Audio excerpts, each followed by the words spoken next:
you then, which NFL head coach do you think is currently sitting in borrowed time?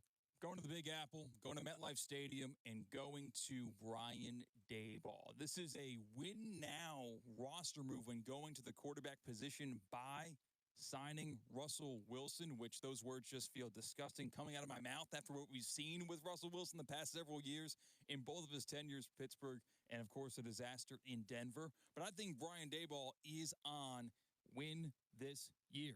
And I'm on record on these airwaves, on this show, on Theoretically Speaking, saying that this team will, against the Hard Rock Bet odds, I think they will make the playoffs as a wild card team. Wow. But if the Giants win 5 games this year, 6 games this year, he might be done before regular season does conclude, and the Giants start looking towards the future. Winning a playoff game against the Vikings with Daniel Jones is cute.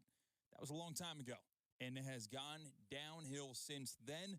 I think that the Russell Wilson addition to the Giants locker room and commanding that offense, Brian Daboll's got to win. He's got to at least approach 500. He's got to be 500 if he's going to make it to 2026, if you ask me. I think he's going to make the playoffs, but he is on the hot seat. I agree.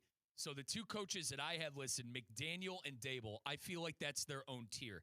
And the way that McDaniel is kind of, I think, lumped in with Daboll because it's the same thing. Like Chris Greer, Mike McDaniel, Joe Sheen, Brian Daboll. I think both of these guys are linked. I think if one leaves, the other leaves. More on Daboll, by the way, 18-32 during his tenure as a New York Giant head coach. One playoff win, which Christian alluded to, against Kirk Cousins and the Minnesota Vikings 3 years ago. 9-25 the last 2 years, 3-14 last year. Absolutely unacceptable year last year at 3-14. And more similarities between McDaniel and Daboll. McDaniel is tied to the hip with Tua Tagovailoa, botched it.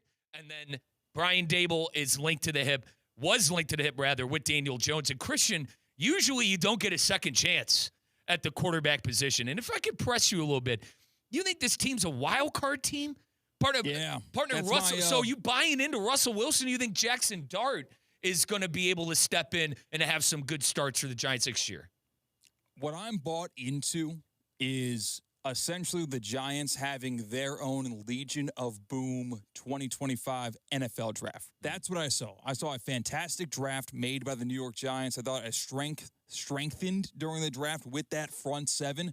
I am very, very excited to see the Giants take that next step into skyrocketing into a playoff spot this year because of the draft they had and I think pressure makes diamonds in the situation. I think that the Daboll and Shane group know that they are gone if things don't go right. I think pressure will push them to the next level. And I think Russell Wilson's also got something to prove. Yeah, he brought the Steelers to the playoffs. We didn't get credit for that. Mm-hmm. No, we got pushed aside and said, how about Mike Tomlin making something out of nothing once again? And then Russell Wilson is saying there, like, wait, it's something out of nothing. If I won a Super Bowl, I've been to another. I am something. You're making something out of something. I think Russell Wilson still has something left to prove, and he's going to prove it with a new uniform on the Big Apple. How about New York? Russell Wilson, Jameis Winston, Jackson Dart, and Tommy DeVito. Sounds like death to me. That's what it sounds like. Christian, what a quarterback room. As a Brown fan, I thought the Browns had like the biggest circus quarterback room with their casting members. But the Giants, I think, could give anybody a run for their money with their quarterback room. Now, Christian, I'll agree with this. I think New York is going to be an improved football team. You know, it's hard not to improve from 3 wins. I probably float them anywhere from 7 to 8. But I like Tyrone Tracy. I'm going to start on the offense. I like Tracy. I like Neighbors. If they could get subpar quarterback play, I think they'll be serviceable enough on that end. But where I think they're going to be very successful is at defensive end with the Dexter Lawrence. You got Abdul Carter. And Cade, it makes sense why Christian is so high on the Giants because they have his guy Abdul Carter.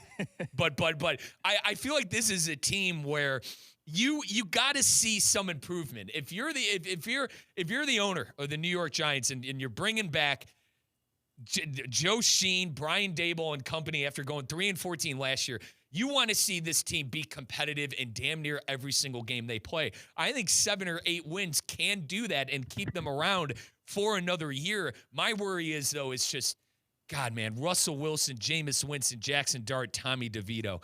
Is that going to blow up in your face at some point? Cade, where are you at with Brian Daboll? Okay, Brian Daboll should have been fired in the offseason. He should have been fired mid-season last year. They lost like 8 games in a row. So, okay, I just got tripped up on the 7 to 8 wins. Have you looked at this schedule for the Giants? It's tough. It's tough. I'm seeing It's tough. I'm seeing 2 wins in the first 11 games. That's why they play the games. They don't play them on paper. That's what I mean. Not running a Madam Sim. Things happen. People change. Teams come out of nowhere. You would have said the same thing about the Washington Commanders last year. This is the New York Giants. Isn't there something about the defense, though, to Christian's credit? Christian loves the defense. I'm kind of falling in love with it, too, on paper. We got to see it come together on the field, Cade. But you're not – you think 2 wins in the first 11 weeks for the New York Giants next year. I think that would be a success for them at this point. Come on, Cade. There is no chance Russell agree. Wilson on his 4th team with this offensive line, which never improved over the offseason, by the way. Forget – you guys, I'm a Houston Texans fan. I've got the best defensive line in football, arguably, with these New York Giants, and we can't do anything without an offensive line. Take that with a running back who is very, very young. Tracy's solid. Only one clear number one wide receiver, no tight end play, and no offensive line. Put some respect on a couple of these guys, Kate. Tracy's a solid running back. I like Darius Slayton. They gave him a contract in the offseason. I don't know. I feel like they have weapons. I mean, Malik Neighbors is arguably going to be a top 5 receiver next year. Yeah, Cade must not play PPR fantasy because Wan'Dale Robinson is a menace. I'll tell you that much. About like 3 yards per catch, but he's got like 6 catches a game. He racks them up. I listen, and Russell Wilson is, to Christian's credit, and for all of my deep sleeper fantasy football players out there, Russell Wilson is king of dink and dunk. So be on the lookout for Wan'Dale Robinson. I think, Cade, I think the Giants are going to win a couple of games they probably shouldn't to start the year. I'll make this take. At Washington, at Dallas, home against Kansas City, I think they win a game. A lot of people are going, they're going to start off 0-3. I think they at least win one game in that 3-game stretch, and then the Chargers, the Saints, the Philly, the Eagles, the Broncos. I don't know. I think they can win a couple of games in there. The Eagles are obviously the team to beat in the NFC. I think they're probably Super Bowl favorites if you go to our good friends at Hard Rock Bet. But I'm down on Washington this year. I think they can win Week 1. Why can't they go to Washington and win Week 1? That Washington's riding high with what happened last year. I think the sophomore slump is real. Cade, you're a Texan fan. How did it work out for our guy, C.J. Stroud, last year? There was a step back. I feel like a couple of these games could be winnable for the Giants. We won Week 1 against the Colts. It's the same exact situation. They'll win Week 1 at home. The Washington Commanders will. If you're lucky, you beat the Cowboys, you beat the Saints, and you beat the Patriots. Every other team is better than them now. And I think they're over-under. Hold on. I'm pulling up the over-under on Hard Rock Bet for the New York Giants. 5.5 wins. I'd go over. Christian, I'm over. I'm team over on that. Hey, just tack on maybe 4 or 5 extra wins to that total, and you're on my boat, Mike. You want to come on? Want to swing at the big dog? Same you guy know what, Christian? Same guy who said the Bears are winning the Super Bowl, by the way. Same guy. I did not say win the Super Bowl, but I was bought into them. No, CCAT. I said it last year. I didn't say it this year. This is a new year, Cade. You got to get with the times, my friend. Dwelling on the past. Come on, dude. Listen, we should be held accountable. I agree with Cade on that point. We should be held accountable, but I am with Christian. Let's not bring up ancient history, because I said the Chicago Bears. I said the Chicago Bears would be damn near playoff team winning the division last year. That did not work out. And Cade, but if we're gonna use like prior predictions that went wrong against current opinions, that's just not the game, my friend. That's not sports talk radio. Like Kimasabi, a lot to learn there. If we're just gonna discredit off the jump at 2:22 p.m., come on now, folks. We're asking today which coaches are on borrowed time. We've talked Mike McDaniel. We've talked Brian Daboll. If you want to get involved on the conversation, 888-760-3776. That is the Baptist Health Hotline.